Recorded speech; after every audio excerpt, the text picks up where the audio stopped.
వనం ఝాన్సీ రాణి గారు మాట్లాడాలని కోరుతున్నాను.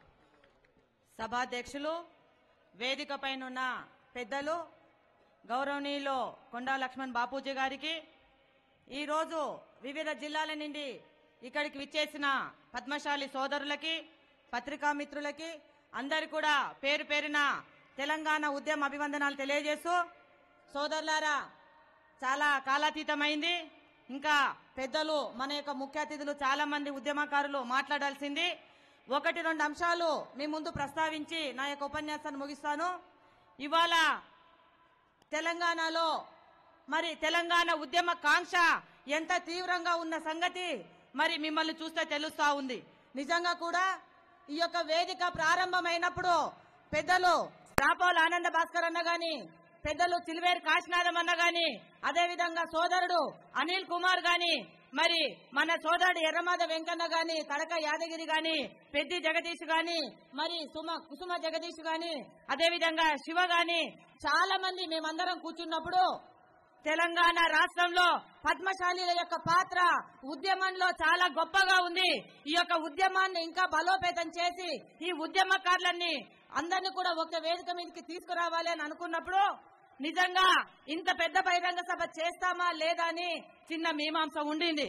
కానీ పద్మశాలీల యొక్క గొప్పతనము పోగు పోగు నతికించి ఒక బలమైన వస్త్రాన్ని ఏ విధంగా తయారు చేస్తారో ఒక్కొక్క వ్యక్తి కలిసి ఒక బలమైన సంకేతాన్ని ఈ రోజు ఇక్కడికి పంపించారంటే నిజంగా మీ అందరు కూడా నా యొక్క హృదయపూర్వక పాదాభివందనాలు తెలియజేస్తా ఉన్నా సోదరులారా. ఆనాడు బాపూజీ దగ్గర నుంచి మొదలు పెడితే ఈనాటి సిరిపురం యాదయ్య వరకు కూడా అనేక మంది చేనేత కార్మికులు ఉద్యమంలో తమ యొక్క త్యాగాలను, తమ యొక్క జీవితాలను త్యాగం చేసిన సంగతి మనకు గుర్తే ఉంది సోదరులారా. చేనేత బతుకులంటేనే ఈ రోజు సర్కారుకి ఏ మాత్రం పట్టనట్టుగా ఉంది. ఆనాడు నిజాం ప్రభువే మరి మంచోడేమని చెప్పి ఒక్కొక్కసారి అనిపిస్తా ఉంది సోదరులారా. ఎందుకంటే ఆనాడు నిజాం కాలంలోనే అంతర్గం మిల్లులు గాని, అజంజాహి మిల్లులు గాని, డిబిఆర్ మిల్స్ గాని ఆ కాలంలోనే ఏర్పాటు చేసి 20% బోనస్ తోని హైకోని ఏర్పాటు చేసి చేనేత కార్మికులకు చేతి నిండా పని కల్పించారు సోదరులారా. కానీ ఏనాడైతే 76లో హైకో వచ్చి ఆప్కోలో మెర్జ్ అయిపోయిందో, ఆప్కోలో కలిసిపోయిందో ఆనాటి నుంచి వలసలు ప్రారంభమైతే నా తెలంగాణ జిల్లాలో సూరత్, భివండి, బాంబే, గుజరాత్ అనేక ప్రాంతాలకు చేనేత కార్మికులకు వలసలకు వెళ్లారు సోదరులారా. ఆ 76లో ప్రారంభమైన వలసలు ఇవాటికి ఆగడం లేదు. ఆ కాలం నుంచి ప్రారంభమైన ఆత్మహత్యలు ఈ రోజు కూడా సాగాయి. ఈ రోజే పాలమూరు జిల్లాలో అలంపూర్ గ్రామంలో ఒక చేనేత కార్మికుడు ఆత్మహత్య చేసుకున్నాడంటే ఇది కేవలము సీమాంధ్రలో కలవడం వల్లనే అని చెప్పేసి మరొకసారి తెలియజేస్తా ఉన్న సోదరులారా. మొన్నటికి మొన్న నల్గొండ జిల్లాలోని కొయ్యలగూడెంలో కుటుంబం మొత్తం ఆత్మహత్య చేసుకుంటే కూడా ఈ యొక్క ప్రభుత్వానికి, సర్కారుకి ఏ మాత్రం పట్టి లేదంటే చేనేత కార్మికుల యొక్క దుస్థితి సమైక్య రాష్ట్రంలో ఎంత ఘోరంగా ఉన్నదో అందుకే ఈ రోజు ప్రతి ఒక్క చేనేత కార్మికుడు కూడా నా తెలంగాణ కావాలి, నా తెలంగాణ రాష్ట్రం వస్తే సూరత్ పైన నేను కరీంనగర్కి వస్తాను, భివాండి పైన నేను నారాయణపేటకు వస్తానని చెప్పి చేనేత కార్మికుడు భావిస్తా ఉన్నాడు సోదరులారా. అందుకే ఈ యొక్క వేదిక సాక్షిగా ఈ రోజు మనం నిర్ణయించాల్సిన అవసరం ఉంది. నా తెలంగాణ రాష్ట్రం కావాలి, నా తెలంగాణ రాష్ట్రంలోనే నా చేనేత కార్మికుల యొక్క బతుకులు బాగుపడతాయని ఇంత పెద్ద సంఖ్య ఇక్కడికి రావడం జరిగింది సోదరులారా. చాలా మంది నాయకులు, రాజకీయ నాయకుల యొక్క మాటలు, వారి యొక్క దీక్షలు చూస్తా ఉంటే మొగుణ్ణి కొట్టి మొగసాలకెక్కిందంటే వెనకటికి ఒక ఆమె. అట్లా ఈ రోజు తెలంగాణకు వ్యతిరేకంగా మాట్లాడిన నాయకులు, చేనేత రైతుల కార్మికులకు హత్యలకు కారణమైన నాయకులు ఈ రోజు రకరకాల మాటలు మాట్లాడుతూ ఉంటే చాలా హృదయం మండిపోతుంది సోదరులారా. ఎంతమంది చేనేత కార్మికులు, ఎంతమంది రైతులు చనిపోయారు వీళ్ళ యొక్క పాలసీల వల్ల అని చెప్పేసి నేను అడుగుతా ఉన్నా. కాబట్టి ఇప్పటికి కూడా నిన్న మొన్ననే ఒక చోట తెలిసింది, సిరిసిల్లాలో మరి అక్కడ కరెంటు తీసేశారని చెప్పేసి అక్కడ యొక్క లూమ్స్ కి. అంటే చేనేతను బతికించుకోవాలన్న ఆశ, చేనేతను కాపాడుకోవాలన్న ఆశ ప్రభుత్వాలకు ఉన్నదా అని చెప్పేసి నేను అడుగుతా ఉన్నాను. కాబట్టి చేనేత కార్మికుల యొక్క బతుకులు బాగుపడాలంటే, చేనేత కార్మికుల యొక్క మరి చేతి నిండా పని దొరకాలంటే ఆ కాలంలోనే హైకో ఉన్న కాలంలోనే 20% బోనస్ తోని ప్రతి చేనేత కార్మికునికి పని దొరికింది సోదరులారా. ఆ కాలంలోనే చేతి నిండా పని దొరికి మరి కోఆపరేటివ్ సొసైటీస్ ద్వారా చేనేత కార్మికుడు తన కింద ఉన్న వాళ్ళకి అందరికీ పని కల్పించాడు. కానీ ఈ రోజు మిగులు బడ్జెట్ తోనే ఉన్న మన హైకో ఆప్కోల మెర్జ్ అయిన తర్వాత ఆంధ్రప్రదేశ్ బడ్జెట్ ఎట్లయిపోయిందో ఈ రోజు మన బడ్జెట్ కూడా ఆ విధంగా అయిపోయింది. కాబట్టి తెలంగాణలో ఉన్న ప్రతి చేనేత కార్మికుడు నా తెలంగాణ కావాలి అని చెప్పేసి నినదిస్తా ఉన్నాడు.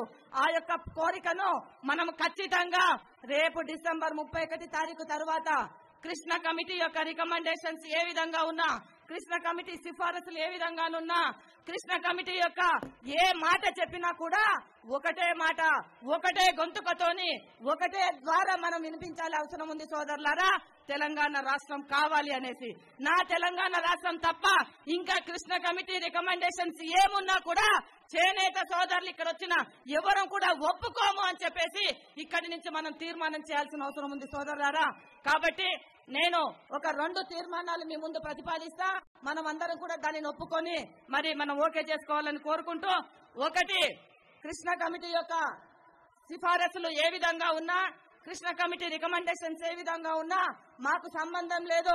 తెలంగాణ రాష్ట్రము రేపు డిసెంబర్ 31 తారీఖు తర్వాత వెంటనే అనౌన్స్ చేయాలని చెప్పేసి ఒక తీర్మానం నేను మీ ముందర ఉంచుతా ఉన్నా. దీనికి మీరందరూ ఓకే అయితే అందరూ గట్టిగా చప్పట్లు కొట్టాల్సిందిగా మీ ద్వారా నేను వేడుకుంటా ఉన్నా.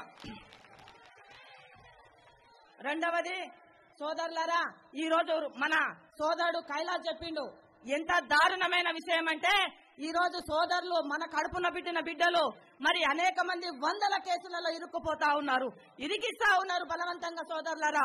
ఇవాటికి కూడా మరి చెర్లపల్లి జైలులో అనేక మంది నిరాహార దీక్ష చేస్తా ఉంటే వాళ్ళకు ఆరోగ్యం బాగాలేదని చెప్పి ఒక్క పూట ఇట్లా చెర్లపల్లికి తీసుకొచ్చిర్రు, మళ్ళీ ఎమ్మడే తీసుకొని పోయిన సోదరులారా. అంటే చూడండి, 10 రోజుల నుంచి నిరాహార దీక్ష చేస్తున్న విద్యార్థులకు 1 గంట సేపట్లో చెర్లపల్లి, 1 గంట సేపటి ఉస్మానియా హాస్పిటల్లో వాళ్ళకి ట్రీట్మెంట్ చేపించిండ్రు పోయిండ్రు. చాలా మంది నాయకులకి కార్పొరేట్ హాస్పిటల్లో ట్రీట్మెంట్ చేపిస్తా ఉన్నారు. నా విద్యార్థులు ఏం పాపం చేసిండ్రని చెప్పి నేను అడుగుతా ఉన్నా. వాళ్ళపైన అక్రమ కేసులు పెట్టడమే కాకుండా ఎస్సీ ఎస్టీల పైన కూడా ఎస్సీ ఎస్టీ కేసులు పెట్టి వాళ్ళను సతాయిస్తా ఉన్నారు సోదరులారా. కాబట్టి ఈ యొక్క వేదిక సందర్భంగా ఈ వేదిక ద్వారా మరొక తీర్మానాన్ని నేను ప్రవేశపెడతా ఉన్నా. విద్యార్థుల పైన ఉన్న కేసులన్నీ కూడా బేషరతుగా ఈ ప్రభుత్వం ఉపసంహరించుకోవాలి, వెంటనే ఆ కేసులన్నింటిని కూడా ఎత్తివేయాలని చెప్పి కూడా ఈ సందర్భంగా పెడతా ఉన్నా. మీరు మరొకసారి గట్టిగా చప్పట్లు కొట్టి ఈ ప్రభుత్వానికి వినిపించేటట్టుగా ఈ యొక్క వేదిక ద్వారా ఇన్ని వేల మంది ఒకే గొంతుకై మరి విద్యార్థుల కేసులను వెంటనే ఉపసంహరించాల్సిందిగా ప్రభుత్వానికి తెలియజేయాలని చెప్పి నేను కోరుకుంటూ, చివరిగా సోదరులారా, ఆత్మహత్యల పరిష్కారం కాదు.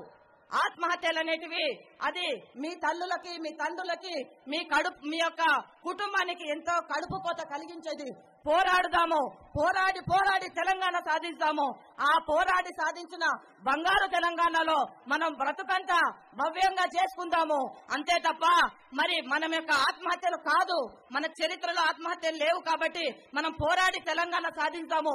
31 తారీఖు తర్వాత ఖచ్చితంగా తెలంగాణ అంశము ఖచ్చితంగా ఒక మంచి వాతావరణంలో వస్తుందని చెప్పి మరొకసారి తెలియజేస్తూ, పోరాటి సాధించుకునే తెలంగాణలో మనమందరం కూడా చేనేత కార్మికులందరం కూడా పెద్ద ఎత్తున ఉద్యమంలో పాల్గొనాలని చెప్పి తెలియజేస్తూ సెలవు తీసుకుంటున్నా. జై తెలంగాణ, జై తెలంగాణ.